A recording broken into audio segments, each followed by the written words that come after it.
Yo soy Miguel Bascur, de profesión enfermero, con algunos años de experiencia en unidades de cuidados intensivos, y es por ello que el día de hoy hablaremos en relación al soporte ventilatorio que se da a un paciente neurológico. Primero que nada, la ventilación mecánica en aquel paciente que tiene una lesión cerebral no es infrecuente observarla, siendo uno de cada 5 pacientes que recibe ventilación mecánica por esta causa. Y es uno de los principales motivos por los cuales se aumenta de un 32 a un 41% la proporcionalidad de pacientes que requiere ventilación mecánica como soporte. Pero ¿dónde nace la etiología de insuficiencia respiratoria en un paciente neurológico? O que nos conlleva a una pérdida de regulación de este intercambio gaseoso. Nosotros habitualmente no andamos por la vida pensando que debemos o no respirar, siendo que esto lo regula el sistema nervioso central. Cuando nosotros tenemos algún tipo de daño en este sistema nervioso central, y más bien definido aquí el autónomo, perdemos la capacidad de regular la ventilación y por ende necesitamos de algún tipo de soporte ventilatorio que sea transitorio definitivamente, nos ayude con esta función. Cuando tenemos una compliance pulmonar también de tipo alterada, cuando se ha producido intercambio gaseoso con deterioro, y cuando tenemos pacientes con algún tipo de patología neurológica que a su vez implican una disfunción de tipo muscular, ya sea Guillain-Barré u otro en el cual ya yo no tengo manejo cierto sobre la musculatura que se utiliza principalmente para poder respirar. Principalmente, y no solamente quizás los pacientes de tipo neurológico, sino que inclusive, como veíamos en una clase anterior de epidemiología, se privilegia la utilización de un modo controlado para ventilar a este tipo de pacientes, en donde uno tenga el privilegio de programar el ventilador y ese ventilador haga lo que principalmente yo programé para que se lleve a cabo en el pulmón. Nosotros sí tenemos en la ventilación mecánica algunos paradigmas en conflicto en el paciente neurológico. Por ejemplo, hay estrategias para la lesión cerebral como son: primero, yo cuando tengo una lesión de tipo cerebral me imagino un cerebro que está dañado y que necesita oxígeno principalmente para que este daño o se aminore o se autolimite. Entonces yo debo optimizar la oxigenación. ¿Cómo lo hago? A través de la ventilación. Debo tener un control adecuado sobre la presión arterial de CO2 que estoy manejando, sobre todo a nivel cerebral, porque una mayor cantidad de CO2 me va a provocar una vasodilatación de los vasos sanguíneos cerebrales, me van a conllevar a un aumento de la presión intracraneana y a un posible consiguiente daño a este cerebro que quizás ya se encontraba dañado. Debo minimizar, sí, daños que se pueden producir con la aplicación de presión a nivel intratorácico. La presión positiva de final de expiración no es nada más que presión positiva que se aplica en los pulmones y que a su vez me disminuyen el retorno venoso. Esa disminución del retorno venoso va a ser también, o va a sufrir como consecuencia de aquello, el cerebro que se ve dañado por la patología X que haya provocado este daño.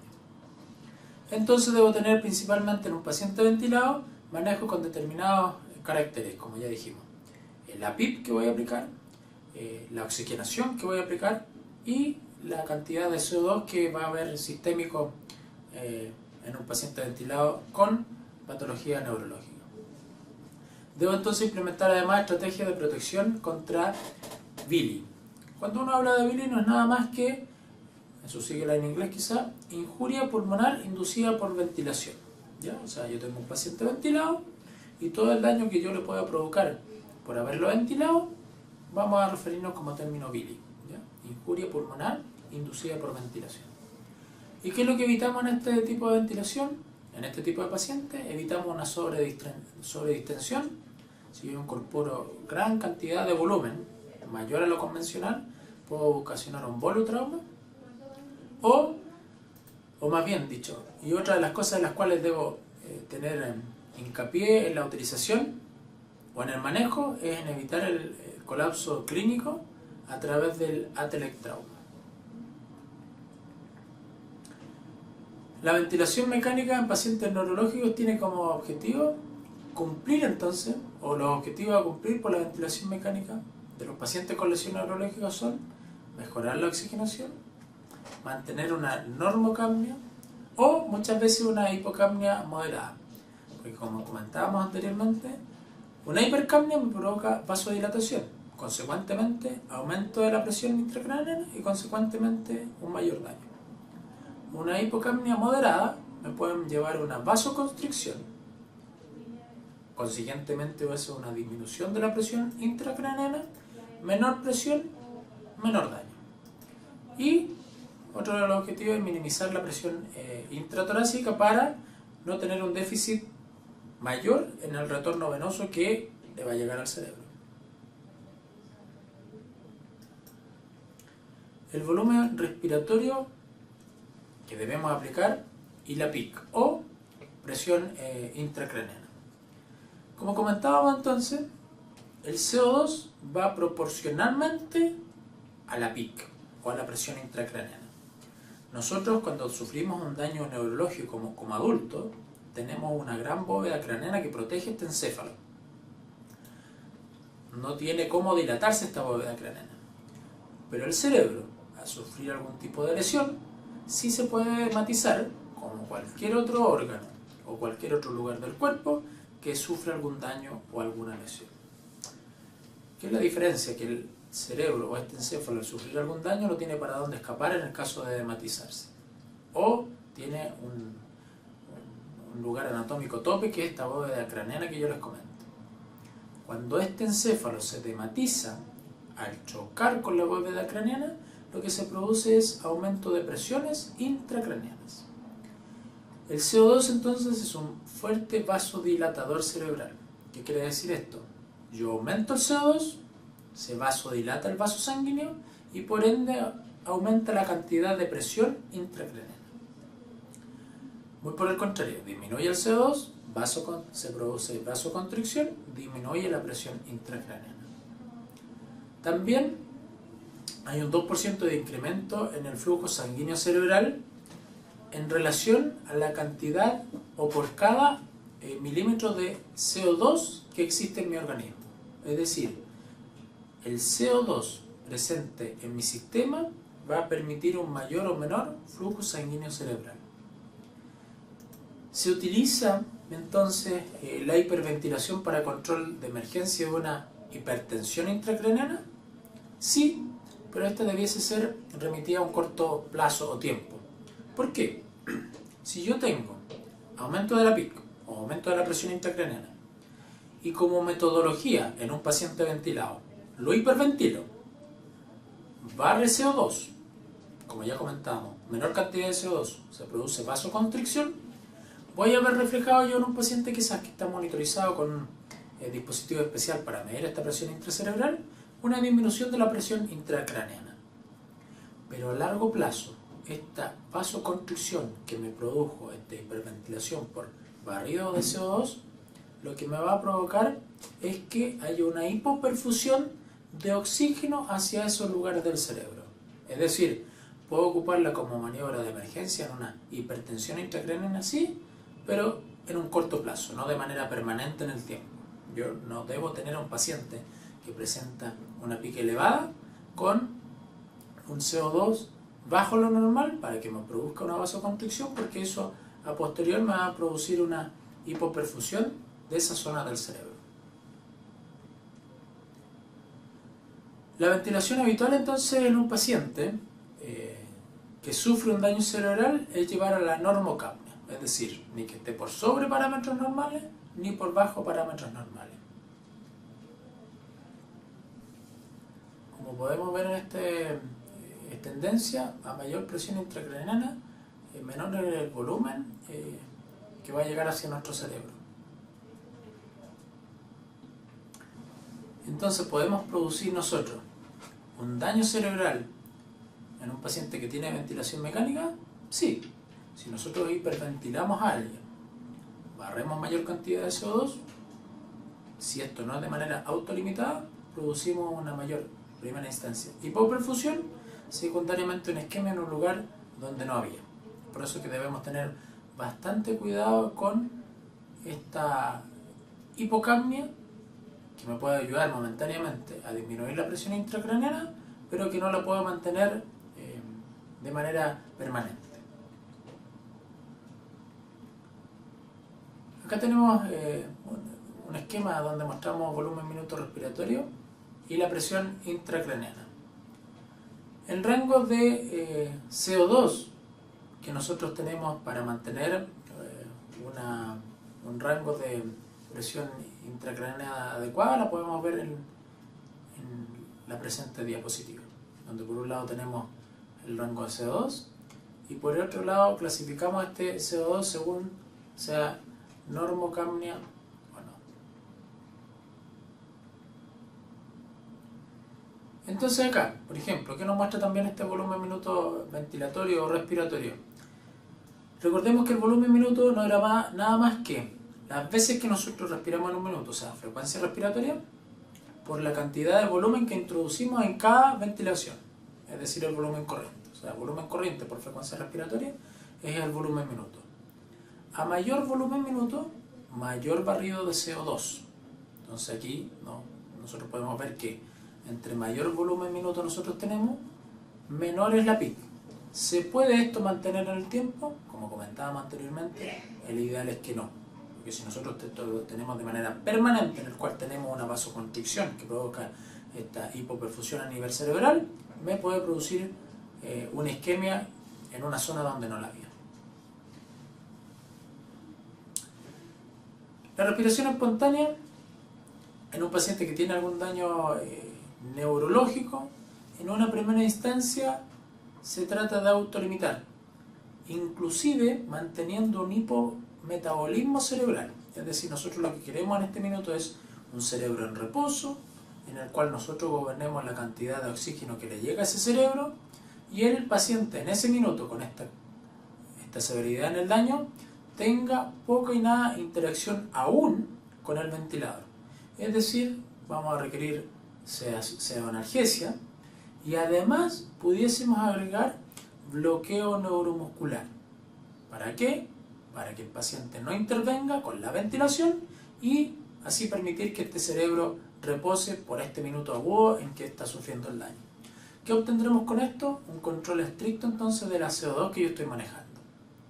Hablamos en algún minuto de la capnografía, que es este dispositivo que se coloca en la salida del tubo orotraqueal y que en este tipo de pacientes va a ser de bastante utilidad porque voy a tener una medición de CO2 de manera permanente en el tiempo cuando un paciente está ventilado. Si yo no tengo una monitorización estricta entonces del CO2, puedo tener un riesgo de isquemia a nivel de tipo cerebral en un paciente que asiste ventilaciones. Es por eso que yo en este tipo de pacientes con daño cerebral lo voy a mantener sedado. Además, inclusive lo pudiese tener con un bloqueo neuromuscular para que no interfiera en ninguna ventilación del ventilador y así evito el riesgo de isquemia cerebral. En una primera instancia, ¿requeriríamos a futuro después que el paciente vaya despertando e intervenga el ventilador? Sí, pero cuando la causa que lo provocó, que fue el daño cerebral en este caso, este cerebro edematizado quizás con algún daño, irritado quizás también por algún tipo de sangramiento, venga en regreso, se recupere y comienza a funcionar, Dios quiera, de manera óptima. Por lo general, nosotros tenemos presencia en un paciente que tiene un daño cerebral, un síndrome de distrés respiratorio agudo a consecuencia. ¿Por qué? Un paciente que tiene daño cerebral ha perdido la capacidad de gobernar su barrido de CO2 y su intercambio gaseoso a oxigenación de acuerdo a lo que cada órgano necesita. Es por ello que requiere en el tiempo una gran estadía de ventilación mecánica y consiguientemente a eso podemos tener un pulmón atelectasiado, un pulmón que en el tiempo hizo algún tipo de infección y nos va a provocar algún tipo de síndrome de distrés respiratorio agudo. Entonces no es infrecuente que un paciente se ventile en primera instancia por la lesión cerebral propiamente tal, pero secundariamente y en el tiempo puede ser un síndrome de distrés respiratorio agudo. Recordemos que el cuerpo así, cuando observa, lo hace inteligentemente, una lesión, actúa liberando una serie de parámetros proinflamatorios que me pueden provocar daño en un órgano secundario, no necesariamente siendo el inicial, como en este caso, sino que en un órgano secundario como son los pulmones. El PIP y la presión y la perfusión cerebral. Nosotros, como comentábamos, ventilamos a una presión positiva. Todas las ventilaciones son a presión positiva, tanto la no invasiva como la invasiva. Y por ende, estamos interfiriendo en el espacio que le estamos dando a la vasculatura para irrigar el cerebro. Y consiguientemente a eso estamos aumentando la presión del vaso, aumentando la presión intratorácica. Con eso caemos o mantenemos o favorecemos la caída del retorno venoso cefálico, incrementando la PIC y disminuyendo la presión de perfusión cerebral. La presión de perfusión cerebral está dada por la PAM o la presión arterial media menos la PIC. Una presión de perfusión cerebral óptima sería mayor a 60 milímetros de mercurio. Es decir, un cerebro para obtener una buena llegada de oxígeno, hablando en términos de presión, debería tener una presión de perfusión cerebral mayor a 60. Todos los órganos de nuestro organismo tienen una presión de perfusión. En este caso, la presión de perfusión cerebral es mayor a 60 milímetros de mercurio para que la oxigenación en este caso sea la óptima. La compliance pulmonar es determinante para los efectos de la presión positiva de final de expiración. Hay una cascada vascular donde la PIC actúa como presión umbral. Si la PIC no la supera, no tendrá efecto sobre la presión intracraneana. Si la cabeza se encuentra elevada sobre el tórax, ocurre exactamente lo mismo. La PIP no ejerce efecto sobre la presión de perfusión cerebral en estabilidad hemodinámica. Y los pacientes que presentan algún tipo de sangramiento intracerebral y que requieren altos niveles de PIP deben tener estrictos grados de monitoreo, ya sea de la presión intracraneana, de la tensión arterial media y de la presión de perfusión cerebral, con otro tipo de mecanismos y dispositivos más avanzados que nos permiten hacer medición a estos niveles. La oxigenación en pacientes neurológicos, bueno, la hiperoxia no incrementa la utilización del oxígeno a nivel celular cerebral, sumada al riesgo de provocar toxicidad por oxígeno, no está indicada en la evidencia actual que tenemos nosotros, y es recomendable entonces mantener una normoxemia o una cantidad de oxígeno arterial dentro de rangos normales. Es decir, ¿requeriré yo aumentar la fracción inspiratoria de oxígeno en un paciente que tiene un daño cerebral? No necesariamente. Muy por el contrario, recordemos que el oxígeno en sí es un medicamento que a dosis altas y permanentes pueden producir en daño porque producen la oxidación celular por la liberación de radicales libres. Entonces, que nosotros por lo general vamos a tener un paciente con un daño cerebral hospitalizado en unidades de alta complejidad que requieren de ventilación mecánica, en donde nosotros tenemos la particularidad de que, además de tener un paciente ventilado, debemos tener cuidados neurológicos propiamente tales para tratar de perfundir mayormente ese cerebro. ¿Cómo? Manteniendo, por ejemplo, la cabeza en línea media, es decir, ni hacia uno ni otro lado, que me ocluya los vasos sanguíneos a nivel cervical y que me impidan un retorno venoso óptimo. Mantener una cabeza alineada entonces en 30 grados y tratar el dolor. El dolor lo único que produce es un hipercatabolismo o mayor consumo de oxígeno. Si yo presento dolor, voy a consumir mayor cantidad de oxígeno, que en ese minuto necesariamente le sirve más al cerebro que cualquier otro órgano. Entonces, mantener manejo sobre este parámetro. ¿Qué entonces obtenemos como conclusiones de un daño neurológico que requiere soporte ventilatorio? El ALI o injuria pulmonar aguda o síndrome de distrés respiratorio es común en las lesiones cerebrales agudas. Por lo general, como ya les comentaba, van de la mano por toda esta liberación de parámetros proinflamatorios. Debemos proteger entonces a los pulmones, vigilar estrictamente la cantidad de CO2 que se produce y que mantenemos en nuestro organismo. La presión positiva de final de expiración parece segura en pacientes que lo necesitan, y proveer oxigenación adecuada, no necesariamente sobreoxigenar a este tipo de pacientes. Y como ya en varias oportunidades lo hemos mencionado, el enfermo sujeto a una respiración artificial es un enfermo grave y la ventilación mecánica una ciencia dinámica. Para cada paciente vamos a tener un modo diferente y una manera diferente de ventilar. Como ya les comentaba, necesariamente requeriremos mantener una normocapnia. Sí, podemos utilizar o maniobras de hipocapnia para reducir momentáneamente la presión intracraneal en pacientes que presentan algún tipo de lesión cerebral. Sí, pero que esto sea de manera restrictiva. Es decir, no perdure en el tiempo, no me produzca una vasoconstricción y por ende una perfusión secundaria que me puede provocar inclusive un daño mayor en este cerebro que ya está edematizado, que ya está quizás con un cortocircuito eléctrico que me está produciendo algún tipo de convulsión quizás, que se encuentra irritado a lo mejor por un mismo sangramiento, si es que esta fuera la causa del daño cerebral, un sinfín de cosas. Deberemos hacer la evaluación global del paciente que estamos manejando, pero teniendo especial énfasis en los puntos que comentamos como conclusiones propiamente tal. Eso sería lo que hemos visto en la clase de hoy en el soporte ventilatorio en pacientes que presentan algún tipo de daño neurológico. Espero que haya sido de su ayuda y nos vemos prontamente. Que estén muy bien. Hasta luego.